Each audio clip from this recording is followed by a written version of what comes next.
Hello students, कैसे हैं आप। आइए आज हम क्लास 12 बिजनेस स्टडीज के चैप्टर 5 ऑर्गेनाइजिंग के बारे में डिस्कशन करेंगे। इस चैप्टर को मैंने 4 पार्ट्स में डिवाइड किया है और सभी पार्ट्स को आप प्लीज़ ध्यान से देखिएगा। आपको पूरे चैप्टर के बारे में पूरी नॉलेज आपको हो जाएगी। अगर आपको कोई डाउट्स आए, कोई प्रॉब्लम आए तो मुझे नीचे कमेंट बॉक्स में कमेंट कीजिएगा। आइए अभी हम इसके फर्स्ट पार्ट को डिस्कस करते हैं, जिसमें हम जानेंगे कि ऑर्गेनाइजिंग का मीनिंग क्या होता है, इसके स्टेप्स क्या होते हैं और ऑर्गेनाइजिंग का एक एंटरप्राइज में इम्पोर्टेंस क्या है। तो आइए जानते हैं। रखा है ऑर्गेनाइजिंग। तो देखिए, ऑर्गेनाइजिंग का जो मीनिंग है वो एक सिंपल वर्ड्स में हम ये कह सकते हैं, जो हेनरी फ्योल ने कहा था कि हेनरी फ्योल के अनुसार बिजनेस को वो सारी थिंग प्रोवाइड्स करिए, वो सारी थिंग प्रोवाइड कर दीजिए जो उसको ज़रूरत है। यानी कि to provide everything to the business which is useful for its functioning, like raw materials, machines, tools, man powers, personnels, etcetera. यानी कि बिजनेस करने के लिए, ऑपरेट करने के लिए आपको जिन जिन रिसोर्सेज की ज़रूरत होती है, जैसे मशीन्स की ज़रूरत होती है, मैन पावर की ज़रूरत होती है, फंड्स की ज़रूरत होती है, टूल्स की ज़रूरत होती है, मटेरियल्स वगैरह, वो सब कुछ आप उनको प्रोवाइड कीजिए।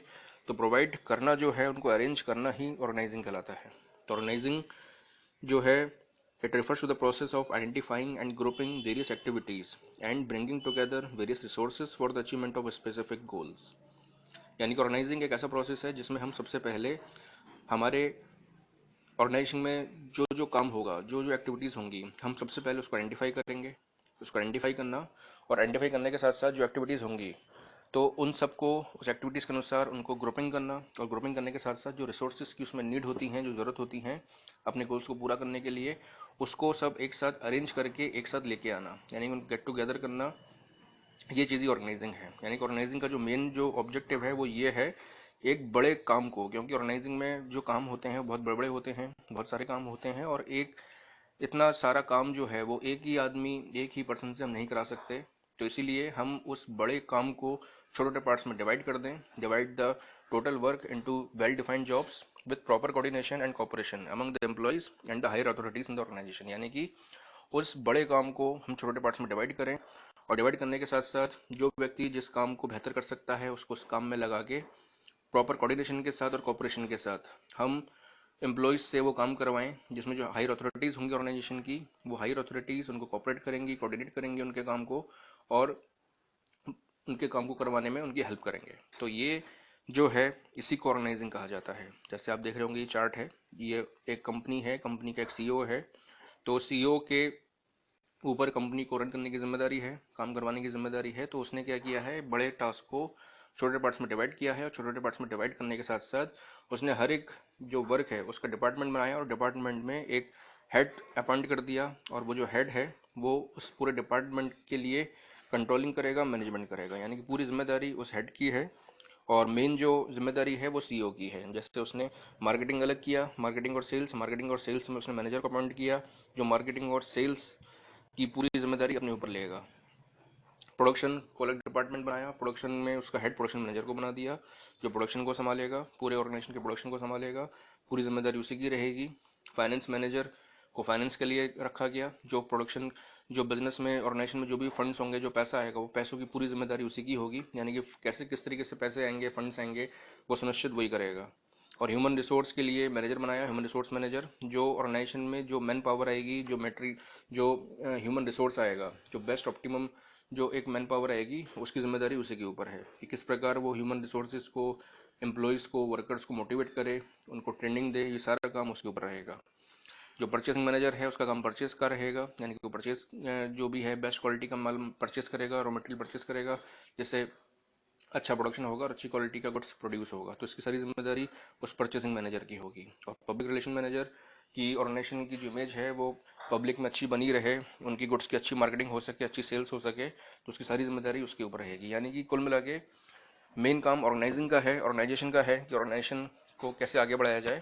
तो सीईओ के ऊपर इसकी जिम्मेदारी है, जो बोर्ड ऑफ डायरेक्टर्स ने उसको दी होगी, लेकिन वो अपने काम को भी अलग अलग पार्ट्स में डिवाइड करके उसके ऊपर एक एक हेड बना दिया, और जिसको उसकी जिम्मेदारी उसने उनके ऊपर सौंप दी।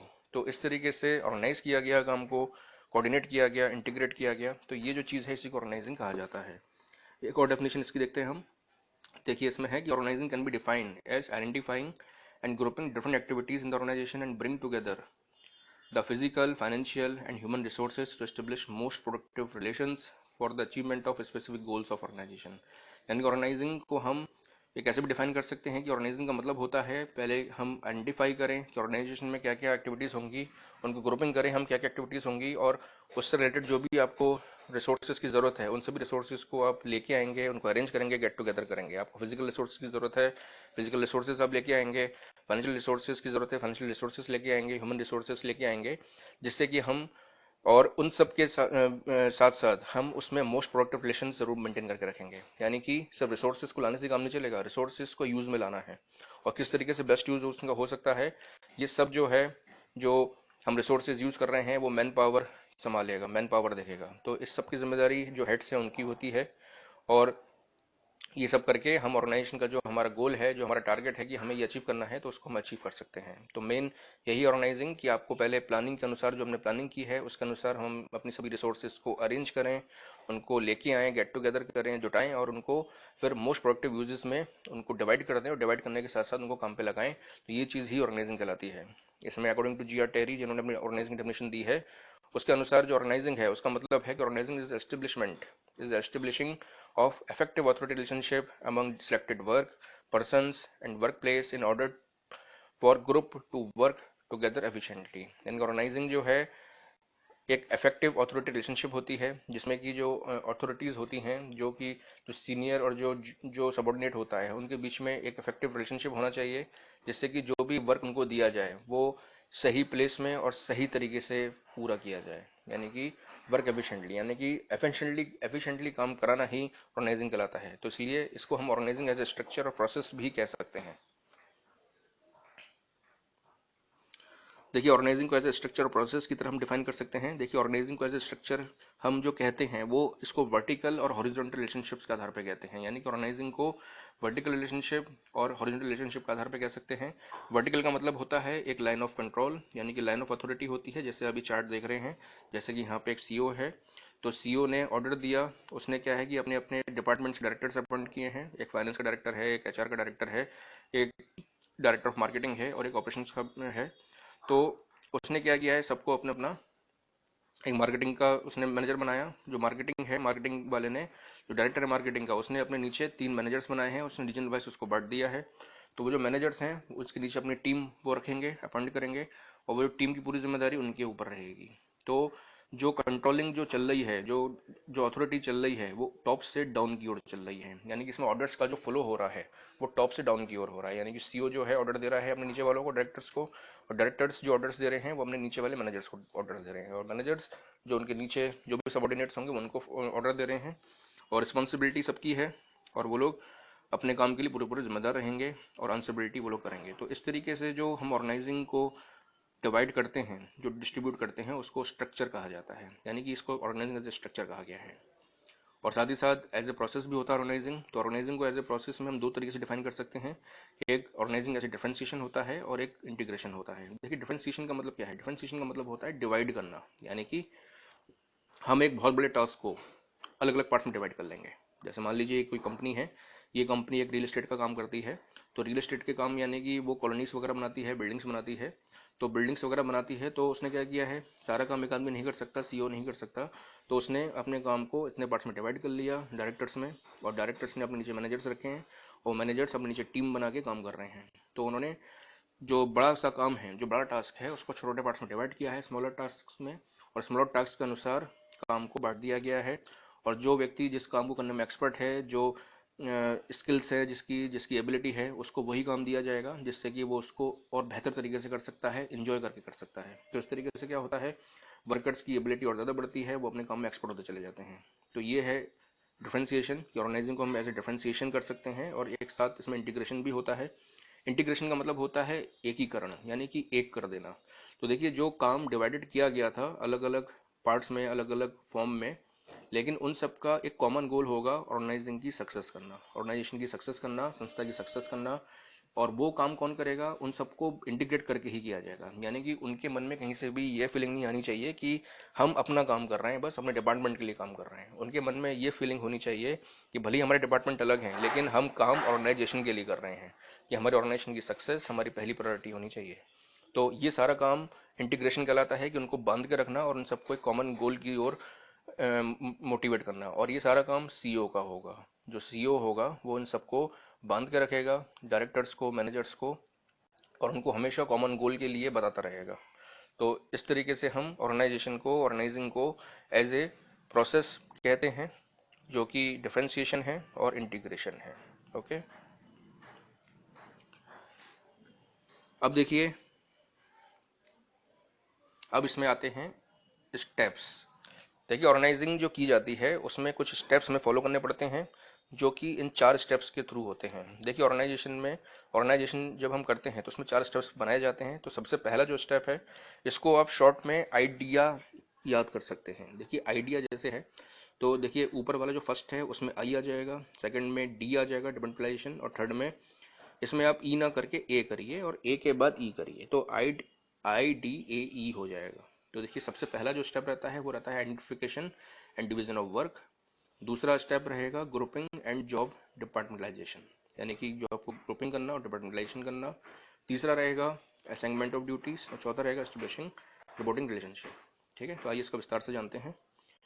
तो पहला जो स्टेप है वो है डिवीजन ऑफ वर्क। तो देखिए, जैसे इसमें आप देख रहे होंगे कि इसमें काम को, ये एक टेक्सटाइल कंपनी है जिसमें काम को बांटा गया है। इसमें जो है हर एक व्यक्ति को, जो अपनी मशीन में काम कर रहा है, तो उसको उसके वर्क के अनुसार काम को बांटा गया है, और जो जिस काम में एक्सपर्ट है उसको उसको वो काम दिया गया है। तो इसकी देखिए जो फुल फॉर्म है, जो मीनिंग है, वो ये है कि सबसे पहले हमें क्या करना पड़ता है, आइडेंटिफिकेशन करना पड़ता है। तो identification and division of work में देखिए ये है कि हमने जैसे प्लानिंग की थी उसके अकॉर्डिंग हम अपने वर्क को आइडेंटिफाई करें कि हमें कौन कौन से काम करने हैं। जैसे कि हमें बेसिक रिक्वायरमेंट्स चाहिए, कि हमें कैपिटल चाहिए, टूल चाहिए, मशीन्स चाहिए, और उनको अरेंजमेंट करें हम, कि हमें क्या क्या नेसेसरी पर्सनल मैन पावर की ज़रूरत होगी, क्या क्या लोगों की ज़रूरत होगी। तो उन सबको हम एक साथ अरेंज करें। हम सारे रॉ मटेरियल्स और जो भी आपकी फाइनेंस है उनको हम पहले तो अरेंज कर लेंगे, लेके आएंगे। और जो वर्कर्स हैं, जो ह्यूमन पावर है, जो ह्यूमन पावर सबसे ज़्यादा इंपॉर्टेंट होती है, तो हमें उसके लिए जो ज़रूरी लोग होंगे उनको हमें अपॉइंट करना पड़ेगा। तो हम नेसेसरी मैन पावर को हम अपॉइंट करें, और उनको उनकी एबिलिटी के अनुसार उनके जैसे कामों में बांट दें। यानी कि जो व्यक्ति जो काम को बेहतर कर सकता है उसको वो काम दिया जाए। जैसे अभी फोटो देख रहे होंगे, जैसे किसी को फ्रेमिंग का काम दिया गया, किसी को साइडिंग का काम दिया गया, किसी को पेंटिंग का काम दिया गया, किसी को इंस्पेक्शन का काम दिया गया, किसी को शिपिंग का काम दिया गया। तो यानी कि ये व्यक्ति ये काम को करने में एक्सपर्ट थे, इसलिए उनको वो काम दिया गया। जैसे आप एक एग्जाम्पल बैंक का देखिए, जैसे बैंक का लिखा हुआ है कि in a bank, every individual is assigned a job. One person acts as a cashier, he receives cash and makes payment. Another person deals housing loans, different deposit schemes and handled by one person, and gold loan handled by another one, and so on. यानी कि जैसे आप bank का आपने देखा होगा कि bank में अलग अलग काउंटर्स बने होते हैं, और हर एक काउंटर में अलग अलग लोग होते हैं, अलग अलग जो ऑफिसर्स हैं वो काम करते हैं। तो किसी का काम होता है कैश लेना और कैश देना, कैशियर का। किसी का लोन देने का काम होता है, किसी का इंस्पेक्शन करने का काम होता है, जो पेपर डॉक्यूमेंट्स वगैरह चेक करता है, किसी का जो है गोल्ड लोन देने का होता है। तो सबका अलग अलग काम होता है। यानी कि सबसे पहला जो स्टेप है ऑर्गेनाइजिंग का वो यही है कि आप पहले काम वर्क को आइडेंटिफाई करिए कि आपको क्या काम करना है, और उसको फिर छोटे छोटे पार्ट्स में डिवाइड कर दीजिए। यानी कि स्मॉलर पार्ट्स में आप पहले सिर्फ डिवाइड करना है, और डिवाइड के अनुसार जो जिसके स्किल्स होंगे उसको उसी काम में हमें लगाना है। तो सबसे पहला स्टेप यही रहता है कि identification and division of work. फिर उसके बाद जो नेक्स्ट जो स्टेप आता है वो आता है डिपार्टमेंटलाइजेशन करना। यानी कि हम अपने वर्क को, अपने टास्क को डिपार्टमेंट्स के अनुसार डिवाइड कर देंगे। जो व्यक्ति जो काम को बेहतर कर सकता है उसको उस काम में डालेंगे। यानी कि इसमें हम मेन हमारा काम है grouping the jobs and departmentalisation. यानी कि जब हम देख लेते हैं कि जो लोग हैं, जो इसमें हम मेन ये है कि ग्रुप बनाया जाता है, कि जो समूह हमने बनाया है, जो ग्रुप बनाया था, उनको उनके अकॉर्डिंग काम के अनुसार बांट देते हैं। यानी कि जो व्यक्ति जो काम कर सकते हैं उनको उसे ग्रुप में डाल देते हैं। अब जैसे कि आप सेल्स करना जानते हैं, चलो भाई सेल्स डिपार्टमेंट। आप मार्केटिंग करना जानते हैं, मार्केटिंग डिपार्टमेंट। आप फाइनेंस में आप क्वालिफिकेशन है, आपने कोई फाइनेंस रिलेटेड काम किया है, एमबीए की है या फिर एमकॉम की है, तो चलो आपको फाइनेंस डिपार्टमेंट दे दिया। आप जो है प्रोडक्शन का काम जानते हैं, प्रोडक्शन है, तो आपको प्रोडक्शन डिपार्टमेंट दे दिया। आप पब्लिक रिलेशंस अच्छे से कर सकते हैं, तो आपको पब्लिक रिलेशन डिपार्टमेंट दे दिया। ठीक है, आप बात करना अच्छे से जानते हैं तो इस तरीके से डिपार्टमेंट्स बनाए जाते हैं, ग्रुप बनाए जाते हैं। अब जो ग्रुप जो बनाई जाती है वो ऑर्गेनाइजेशन के अकॉर्डिंग बनाई जाती है। अब ऑर्गेनाइजेशन अगर एक ही प्रोडक्ट लाइन में काम कर रही है तो वो फंक्शनल डिपार्टमेंट बनाती है। फंक्शनल डिपार्टमेंट में हम फंक्शन वाइज डिवाइडेशन करते हैं, जैसे सेल्स डिपार्टमेंट अलग, प्रोडक्शन डिपार्टमेंट अलग, ह्यूमन रिसोर्स डिपार्टमेंट अलग, परचेस डिपार्टमेंट अलग, फाइनेंस डिपार्टमेंट अलग। तो उसमें जो भी व्यक्ति अगर उसमें से जो भी काम जो बेहतर जानते हैं उनको उसी डिपार्टमेंट में लगा दिया जाता है, अपॉइंट कर दिया जाता है। और दूसरा होता है डिविजनल। डिविजनल में क्या होता है कि कंपनी अगर बहुत बड़ी है, बहुत सारे प्रोडक्ट्स में डीलिंग करती है, तो प्रोडक्ट वाइज डिवाइड किया जाता है, या और भी ज़्यादा बड़ी है तो उसको जोन वाइज डिवाइड किया जाता है, टेरिटरी वाइज डिवाइड किया जाता है। जैसे कि टेरिटरी वाइज हो सकता है, जैसे कि साउथ जोन अलग, नॉर्थ जोन अलग, ईस्ट जोन अलग, वेस्ट जोन अलग अलग, और उसके अनुसार उसमें डायरेक्टर्स अपॉइंट किए जाते हैं, मैनेजर्स अपॉइंट किए जाते हैं, और उसके जो सिमिलर नेचर के जो टास्क होंगे, सिमिलर नेचर के जो वर्क होंगे, उनको एक साथ गेट टुगेदर करके, ग्रुप करके उनको उस डिपार्टमेंट का एक हेड बना दिया जाता है, और पूरी जिम्मेदारी उस डिपार्टमेंट की उस हेड की होती है, उस मैनेजर की होती है, और उसमें जो भी वर्किंग होगी वो लोग उसमें करते हैं। ठीक है। इसके बाद जो नेक्स्ट जो स्टेप रहता है वो रहता है असाइनमेंट ऑफ ड्यूटीज़। यानी कि इसमें हम जब ग्रुपिंग कर देते हैं, डिपार्टमेंट्स बना देते हैं, तो अब उसमें ये रहता है कि जो वर्कर्स या जो एम्प्लॉयज़ हमने जिस डिपार्टमेंट में रखे हैं उनको उनके नेचर के अनुसार वर्क दिया जाए, उनको ड्यूटीज़ प्रोवाइड की जाए, कि आपको उनको ये सुनिश्चित किया जाए कि आपको क्या काम करना है, क्या ड्यूटी करनी है। तो देखिए इसमें once department have been formed it is necessary to allocate work to members of each department according to their skills and qualifications. In other words, the work must be assigned to those who are best fitted to perform and it is essential for effective performance. यानी कि अब जो है इसमें लोगों को उनके department के अनुसार बांट दिया जाता है, तो उसके बाद उनको जो उनकी ड्यूटीज़ जो असाइन की जाती है वो उनके क्वालिफिकेशंस के आधार पर और उनकी स्किल्स के आधार पर दिया जाता है। उनको बताया जाता है कि भाई आपको इतने टारगेट्स अचीव करने हैं, अपने सेल्स वालों को बताया जाता है कि आपको इतने टारगेट्स, इतने यूनिट्स आपको एक दिन में सेल करनी है, या फिर वहाँ पे जो है कस्टमर सर्विस देनी है, या फिर ये करना है। प्रोडक्शन वालों को बताया जाता है कि भाई आपको इतने यूनिट्स एक दिन में प्रोडक्शन करनी है। परचेस वालों को बताया जाता है कि भाई आपको इतने यूनिट्स एक दिन में परचेस करनी है। तो ये ड्यूटीज़ उनको प्रोवाइड की जाती हैं कि आपको ये काम करना है। अगर कोई टाइपर, कोई टाइपिस्ट है, तो उसको बताया जाता है कि भाई आपको एक दिन में इतने पेपर टाइप करने हैं। तो ये इस तरीके से ड्यूटीज़ प्रोवाइड करने का जो काम है वो तीसरे स्टेप में रहता है। फिर उसके बाद जो फोर्थ स्टेप है वो रहता है एस्टेब्लिशिंग ऑथोरिटी रिलेशनशिप। तो establishing authority relationship last step होता है, जिसमें ये बताया जाता है कि to defining the relationship among the people in the organisation in clear terms. यानी कि उनको बता दिया जाता है कि आपकी रिलेशनशिप क्या होगी, आप किसके नीचे काम करेंगे, किसके ऑर्डर्स फॉलो करेंगे। यानी कि इसमें अब लोगों को उनकी रिस्पॉन्सिबिलिटीज़ व उनकी वर्किंग तथा अथॉरिटीज़ समझाई जाती हैं कि भाई आपकी अथॉरिटीज़ है, आपकी ये पावर है, आप ऑर्डर यहाँ तक दे सकते हैं, और आपको आंसरेबिलिटी किसके लिए करनी है। यानी कि आपका जो सीनियर होगा वो उसके लिए आंसरेबिलिटी करनी है। जैसे आप देखिए चार्ट देख रहे होंगे कि जैसे सबसे ऊपर एक है, फिर उसके नीचे ये 2 जने हैं, फिर उसके नीचे ये 3 जने हैं, और हर एक जो 3 जने हैं उनके नीचे ये पूरी टीम है। जो हर एक जो उसके नीचे एक जो पर्सन आ रहा है वो अपने 3 जनों को या 2 जनों को कंट्रोल कर रहा है। तो इस तरीके से ये रिलेशनशिप बनाई गई है। यानी कि इसमें हमेशा जो ऑर्डर्स होंगे वो ऊपर से नीचे फॉलो होंगे, और जो जो आंसरेबिलिटी होगी वो नीचे से ऊपर की ओर जाएगी, रिस्पॉन्सिबिलिटी हमेशा नीचे की ओर जाएगी, नीचे से ऊपर की ओर जाएगी। तो इस तरीके से पूरे ऑर्गेनाइजेशन में एक क्लियर रिलेशनशिप बनाई जाती है, हायरार्किकल स्ट्रक्चर बनाया जाता है, जिससे कि कोऑर्डिनेशन रहता है हमारा अच्छे से डिपार्टमेंट्स वाइज, बेहतर डिपार्टमेंट वाइज, जिससे कि हमारे जो टास्क हैं वो बेहतर ढंग से अचीव हो पाते हैं। तो ये आपके स्टेप्स हो गए। अब देखिए इसकी बेनिफिट्स हैं कि बेनिफिट्स क्या रहते हैं ऑर्गेनाइजिंग करने के। तो देखिए इसको इंपॉर्टेंस भी कह सकते हैं हम, और बेनिफिट्स कह सकते हैं मेन। तो मेन ये बेनिफिट्स ना हो कि इंपॉर्टेंस समझिए आप इसको कि इंपॉर्टेंस क्या है। तो देखिए सबसे पहली चीज़ है benefits of division of work and specialisation. दूसरा रहता है इसमें क्लैरिटी इन वर्किंग रिलेशनशिप। तीसरा रहता है ऑप्टिमम यूटिलाइजेशन ऑफ रिसोर्सेज। चौथा रहता है एडेप्टेशन ऑफ चेंज। फिफ्थ रहता है इफेक्टिव एडमिनिस्ट्रेशन। सिक्स्थ रहता है डेवलपमेंट ऑफ पर्सनल। सेवंथ रहता है एक्सपेंशन एंड ग्रोथ। इनकी डिटेल्स हम देख लेते हैं। देखो सबसे पहले आता है स्पेशलाइजेशन, बेनिफिट्स ऑफ स्पेशलाइजेशन। तो देखिए इसमें क्या रहता है कि ऑर्गेनाइजेशन से लोगों को अपने जो उनका जो वर्क उनको मिला है, जो काम में स्पेशलाइजेशन मिलती है, क्योंकि उनको जो काम दिया जाता है वो उनको उसमें स्पेशलाइज बना दिया जाता है। उनको स्पेशलाइजेशन मिलती है क्योंकि वो उसको बार बार करते रहते हैं, एक ही काम उनको मिलता है करने को, तो उसको वो लगातार करते रहेंगे, और लगातार एक ही काम को बार बार करते रहेंगे तो वो क्या होंगे, उसमें स्पेशलिस्ट बन जाते हैं। और इसी तरीके से प्रोडक्ट स्पेशलाइजेशन भी होती है, क्योंकि उसमें किसी स्पेसिफिक प्रोडक्ट के लिए पूरा डिपार्टमेंट काम करता है कि वह इस प्रोडक्ट में सेल्स टीम है, या फिर उस प्रोडक्ट की वो परचेस टीम है, या फिर उस प्रोडक्ट की वो प्रोडक्शन टीम है, ठीक है, तो या ऑपरेशन टीम है, तो इस तरीके से प्रोडक्ट की क्वालिटी बहुत अच्छी हो जाती है। जैसे मान लीजिए आप किसी कंपनी का एग्जांपल ले लीजिए, जैसे कि टाटा इंडस्ट्रीज है। टाटा इंडस्ट्रीज कितने सारी कंपनियां हैं, टाटा मोटर्स अलग है, टाटा सन्स अलग है। तो जो टाटा मोटर्स है, तो टाटा मोटर्स को रतन टाटा ने अलग ही एक डिपार्टमेंट बनाया, अलग ही कंपनी बनाई, जिसमें सारे जो जो स्पेशलाइजेशन जो रखी गई वो सिर्फ मोटर्स से रिलेटेड रखी गई, इलेक्ट्रॉनिक्स से रिलेटेड रखी गई, मैकेनिकल से रिलेटेड रखी गई। यानी कि उसमें जो वर्कर्स अपॉइंट किए गए, जो लोग अपॉइंट किए गए, वो उनकी स्पेशलिटी मैकेनिकल लाइन में थी। यानी कि उनको मैकेनिकल में होना ज़रूरी था, वो मैकेनिक्स उनको पता होनी चाहिए थी। और वो उनको एक ही काम एक बार में दिया गया, जैसे किसी को डिज़ाइनिंग का काम दिया गया तो डिज़ाइनिंग ही करेगा, किसी को जो है मोटर का काम दिया गया तो वो मोटर ही करेगा, किसी को बॉडी पार्ट्स बनाने का काम है तो उसको बॉडी पार्ट्स ही बनाना है, किसी को फिटिंग करने का काम है तो वो फिटिंग ही करेगा, किसी को असेंबलिंग करने का काम है तो असेंबलिंग ही करेगा। तो इस तरीके से उनको एक ही काम लगातार दिया गया। तो व्यक्ति शुरू में टाइम लेता है, लेकिन बाद में जब वो एक ही काम बार बार करता रहता है तो उसमें स्पेशलाइज्ड हो जाता है। और इससे क्या है, बहुत सारे एडवांटेजेस होते हैं, उसको भी होते हैं कि उसका काम जल्दी जल्दी हो जाता है, और ऑर्गेनाइजेशन को भी फायदा है कि ऑर्गेनाइजेशन का काम भी बहुत जल्दी जल्दी हो जाता है।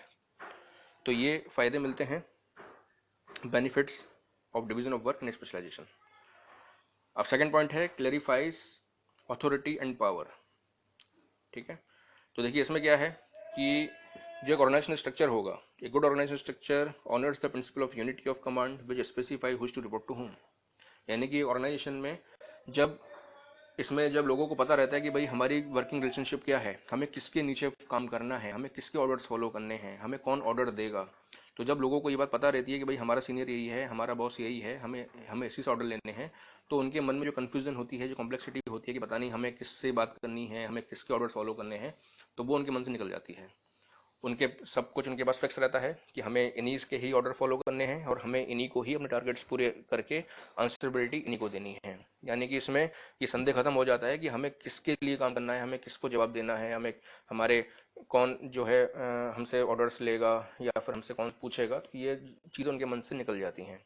तो ये सब कुछ जो है ये एक फ़ायदा मिलता है ऑर्गेनाइजिंग का कि लोगों को अपने रोल्स पता होते हैं और लोगों को अपनी जो रिलेशनशिप है कि किससे ऑर्डर्स लेने हैं और किसको अपनी आंसरेबिलिटी करनी है, उसके बारे में उनको क्लियरली पता रहता है।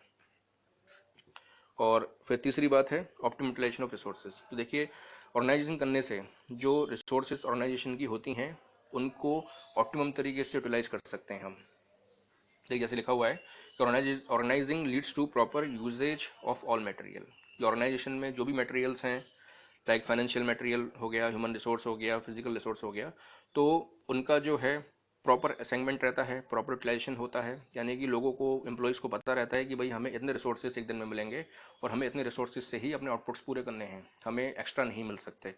तो जब उनको ये बात पहले से पता रहती है कि भाई हमें इतने ही रिसोर्सेज का यूज़ करना है और हमें इतने यूनिट्स हमें बनाने हैं, तो वो बहुत ज़्यादा रिसोर्सेज का ओवरलैपिंग नहीं करते और कोशिश करते हैं कि हमें इतने रिसोर्सेज से बेस्ट बेस्ट आउटपुट हम निकाल के दें, जिससे कि क्या होता है, जो वर्क का डुप्लीकेशन है वो अवॉइड होता है, वर्क का डुप्लीकेशन नहीं होता।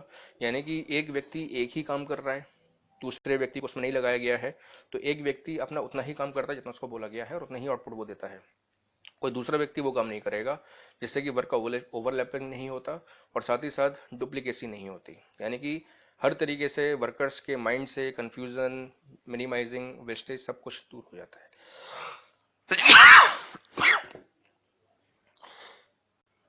Next adoption of change. Adoption of change का मतलब है चेंजेस को अडॉप्ट करना। तो देखिए जब हमारी ऑर्गेनाइजेशन प्रॉपरली डिजाइन होती है तो ऑर्गेनाइजेशन स्ट्रक्चर बहुत फ्लेक्सिबल हो जाता है। यानी कि हर एक व्यक्ति को पता है कि हमें क्या काम करना है, किसके लिए ऑर्डर्स लेने हैं, किसको हमें आंसरेबिलिटी करनी है। तो जब ये सब बात लोगों को पता रहती है तो उनके मन से ये डर जो रहता है कि भाई रिजिड स्ट्रक्चर है कैसे होगा, तो वो उनके मन से निकल जाता है। हम सिचुएशन वाइज ऑर्गेनाइजेशन के स्ट्रक्चर में चेंजेस कर सकते हैं इजीली। ठीक है, जो बिजनेस इन्वायरमेंट में जो लगातार बदलाव हो रहे हैं, चेंजेस हो रहे हैं, जैसे लीगल इन्वायरमेंट चेंज होता रहता है, सोशल इन्वायरमेंट चेंज होता रहता है, पॉलिटिकल इन्वायरमेंट चेंज होता रहता है, तो वो जो चेंजेस हैं वो चेंजेस ज़्यादा इफेक्ट एम्प्लॉयज़ को नहीं करते हैं। ठीक है, और फिर है इफेक्टिव एडमिनिस्ट्रेशन। देखिए इफेक्टिव एडमिनिस्ट्रेशन का मतलब है कि एडमिनिस्ट्रेशन जो होता है बहुत इफेक्टिव हो जाता है। यानी कि देखिए इसमें यह है कि organising helps in effective administration by providing a clear description of jobs and related duties. यानी कि लोगों को वर्कर्स को, एम्प्लॉयज़ को पता रहता है कि भाई हमारा ये गोल है, हमारे ये टास्क हैं, हमें ये ड्यूटीज़ फुलफिल करनी है। तो ये जब उनको पहले से पता रहेगा तो उनके माइंड से जो कन्फ्यूज़न रहेगी, डुप्लीकेशन रहेगी, वो सब कुछ निकल जाती है। ये सारी चीज़ें उनको ये डुप्लीकेशन और कन्फ्यूज़न अवॉइड करने में मदद करती है। तो मैनेजमेंट जो है किसी भी एंटरप्राइज का, वो बहुत ईजी हो जाता है ये सब चीज़ों से। जब पहले से सब कुछ सुनिश्चित कर दिया जाता है, फिक्स कर दिया जाता है, तो जो मैनेजर्स हैं उनको भी बार बार उनको बोलने की ज़रूरत नहीं पड़ती है कि भाई तुमको ये काम करना है, वो काम करना है। उनको एक बार बता दिया, बस वो उसी को करते रहते हैं बार बार। तो बिना बताई सब कुछ होता रहता है, डिसिप्लिन भी फॉलो होता है, सब कुछ फॉलो होता है बार बार। मैनेजर्स को उनको गाइड करने का, बताने की टाइमिंग भी अब जो है उसका भी लैप्स हो जाता है। बार बार उनको बताने में, समझाने में, ट्रेनिंग देने में जो टाइम लगता है, वो टाइम की अब ज़रूरत नहीं पड़ती, क्योंकि वो सब कुछ पहले से सीख जाते हैं। एक ही काम बराबर कर रहे थे, उनको सब कुछ पता रहता है कैसे मैनेज करना है, कैसे कंट्रोल करना है। तो इस तरीके से जो एडमिनिस्ट्रेशन होता है बहुत ईजी हो जाता है, ईजिली मैनेज हो जाता है सब कुछ, और बहुत ही इफेक्टिव हो जाता है। तो ये एक फ़ायदे ऑर्गेनाइजेशन से मिलता है। फिर नेक्स्ट, डेवलपमेंट ऑफ पर्सनल। देखिए, डेवलपमेंट ऑफ पर्सनल, वर्कर्स का डेवलपमेंट होता है। देखिए, क्योंकि ऐसा इसलिए होता है क्योंकि जो पर्सनल हैं, जो वर्कर्स हैं, वो सब ऑर्गेनाइज रहते हैं इसमें।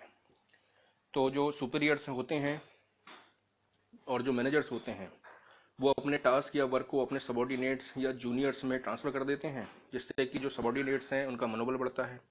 ठीक है, उनके अंदर मोटिवेशन आता है कि भाई हमारे जो सीनियर हैं, हमारे जो सुपीरियर हैं, वो हमको ये जिम्मेदारी दे रहे हैं, हम पे विश्वास कर रहे हैं। तो एक विश्वास की भावना बढ़ती है लोगों के अंदर अपने सीनियर्स के प्रति। और जो मैनेजर्स हैं, जो सीनियर्स हैं, उनको भी टाइम मिल जाता है कि वो अपने डेली की ये सब चीज़ें, छोटे मोटे काम ना करके, वो दूसरे प्लानिंग में और दूसरे जो इंपॉर्टेंट टास्क हैं ऑर्गेनाइजेशन के, उसमें फिर वो अपना टाइम इन्वॉल्व कर पाते हैं। और छोटे मोटे जो टास्क हैं, जो दूसरे जो काम हैं, और वो अपने वर्कर्स को दे देते हैं, अपने नीचे वाले लोगों को दे देते हैं। तो जिससे क्या होता है, जो सबॉर्डिनेट्स होते हैं उनका भी टैलेंट यूटिलाइज होता है, और उनके अंदर मोटिवेशन आता है। उनको ये फील होता है कि भैया चलो, हमें मैनेजर्स या फिर हमारे सीनियर्स हमको इस काबिल समझ रहे हैं कि हमको ये टास्क दे रहे हैं, ये जिम्मेदारी दे रहे हैं, या फिर मैं इतना अब काबिल हो चुका हूँ कि मुझको ये जिम्मेदारी मिल रही है। तो इस तरीके से वो लोग अपने अंदर सेटिस्फेक्शन की फीलिंग लाते हैं। देखिए, जैसे आप देख रहे होंगे फोटोज़ में कि जो वर्कर्स हैं, जो एम्प्लॉयज़ हैं, वो कितने सेटिस्फाई फील कर रहे हैं अपने को, और वो सब खुशी मना रहे हैं। तो ये सब तभी संभव है जब इफेक्टिव एडमिनिस्ट्रेशन होगा, और उससे उनका पर्सनल जो है वो डेवलप हो जाते हैं। नेक्स्ट है एक्सपेंशन एंड ग्रोथ। तो देखिए, एक्सपेंशन एंड ग्रोथ, इसमें देखो ये है कि जो ऑर्गेनाइजिंग है, ऑर्गेनाइजिंग जो ऑर्गेनाइजेशन होता है, वो पहले से सब कुछ अपना फ्रेमवर्क तैयार कर लेता है कि जो वर्कर है वो इतने दिन ये काम करेगा, ये इस तरीके से ये टास्क फुलफिल करेंगे, ये ड्यूटी करेंगे, ये ऑर्डर्स देंगे। तो ये सब कुछ उनको पहले से ही बता दिया जाता है। तो इससे क्या होता है, जो एंटरप्राइजेज है, एंटरप्राइजेज का एक्सपेंशन होता है, और साथ में ग्रोथ भी होता है, क्योंकि सब लोग ऑर्गेनाइजेशन पॉलिसीज़ के हिसाब से जैसे स्टैंडर्ड सेट किए गए थे पहले से, वैसे ही करते हैं। तो उसमें जो एम्बिग्विटीज़ होती हैं, जो कॉम्प्लेक्सिटीज़ होती है वर्कर्स के माइंड में, एम्प्लॉयज़ के माइंड में कि पता नहीं कैसे करना है, क्या करना है, तो वो सब कुछ कम हो जाती हैं। जैसे मैं एक आपको एग्जांपल बताऊं टाइटन कंपनीज का। तो टाइटन जो कंपनी है, टाइटन कंपनी के सभी जो स्टाफ हैं बहुत इफेक्टिव हैं। ठीक है, एफिशिएंटली वर्क कर रहे हैं, सब ऑर्गेनाइज वे में रहते हैं, तथा वे 30 के ऊपर के लोगों को मार्केट में एंटर नहीं कर पाए थे। देखिए, जो टाइटन कंपनी है, टाइटन कंपनी जो वॉचेस बनाती है, वो पहले जो वॉचेस बनाती थी वो थोड़े एजेड टाइप के लोगों की बनाती थी। तो उन्होंने क्या किया था, 30 से ऊपर के लोगों के वॉचेस बनाए, जो सिंपल डिज़ाइन के होते थे, बेल्ट वाले या फिर वैसे चेन वाले। तो उन्होंने फिर जब इसमें बहुत अपनी पारंगत हासिल कर ली कि भाई हम इसमें बहुत काबिल हो गए हैं, तो उन्होंने फिर सोचा कि हम अब यूथ के लिए वॉचेस बनाएं। तो उन्होंने फास्ट ट्रैक कंपनी को लेके आए, फास्ट ट्रैक कंपनी को अपने संग जोड़ा, और उन्होंने यूथ के लिए फिर घड़ियाँ बनानी शुरू करी, वॉचेस बनाने शुरू किए। जिससे क्या हुआ कि फास्ट ट्रैक बनाने से जो यूथ है वो उनके संग जुड़ा, उनकी वॉचेस की बहुत डिमांड बढ़ी। कि फास्ट ट्रैक का आप देख रहे होंगे अलग ही रेंज है एक, ठीक है, वॉचेस के मामले में, जिसको यूथ पसंद करता है, जो कॉलेज स्टूडेंट्स हैं, कॉलेज गोइंग स्टूडेंट्स हैं, जो जो यंग जनरेशन है, वो लोग फास्ट ट्रैक की घड़ियाँ यूज़ करते हैं। तो टाइटन का जो है, इससे क्या हो रहा है, नाम बन रहा है, उनकी वेल्थ इंक्रीज हो रही है। एक तो टाइटन पहले से चल रही थी जिस तरीके से, जो अपने नॉर्मल जो वो वॉचेस ला रही थी वो तो चली रही है, साथ साथ उन्होंने फास्ट ट्रैक को जोड़ने से अपनी कंपनी की वेल्थ को बहुत ज़्यादा इंक्रीज कर लिया है। तो इससे क्या होता है, क्योंकि सब कुछ ऑर्गेनाइज कर रखा है उन्होंने, अपना ऑर्गेनाइजेशन स्ट्रक्चर उन्होंने पहले से बना रखा है। फास्ट ट्रैक का ऑर्गेनाइजेशन स्ट्रक्चर अलग है, जो केवल यूथ का ही वॉच बनाता है, और साथ ही साथ जो नॉर्मल है टाइटन, वो जो बनाता है वो है ही। तो इस तरीके से क्या हो रहा है, जो ऑर्गेनाइजेशन है वो ग्रो कर जाती है, इजीली स्मॉल से लार्ज बन जाती है और उसका एक्सपेंशन होता है और ग्रोथ होता चला जाता है। तो ये सब कुछ जो है ऑर्गेनाइजेशन से ही संभव है। सो कैसी लगी आपको ये वीडियो? आई होप आपको ऑर्गेनाइजिंग के बारे में आपके डाउट्स क्लियर हो गए होंगे, ऑर्गेनाइजिंग का मीनिंग आपको क्लियर हो गया होगा, इसके स्टेप्स आपको क्लियर हो गए होंगे और ऑर्गेनाइजिंग का इंपॉर्टेंस क्या है एंटरप्राइजेस में वो आपको क्लियर हो गया होगा। तो इसी तरीके से और भी वीडियोस पाने के लिए आप प्लीज़ हमारे चैनल को सब्सक्राइब कीजिए, लाइक कीजिए, शेयर कीजिए और बेल बटन को प्रेस कीजिए, जिससे कि आपको सभी लेटेस्ट वीडियोस के नोटिफिकेशन आपको टाइमली मिलते रहें। So stay tune for more videos. Thank you so much.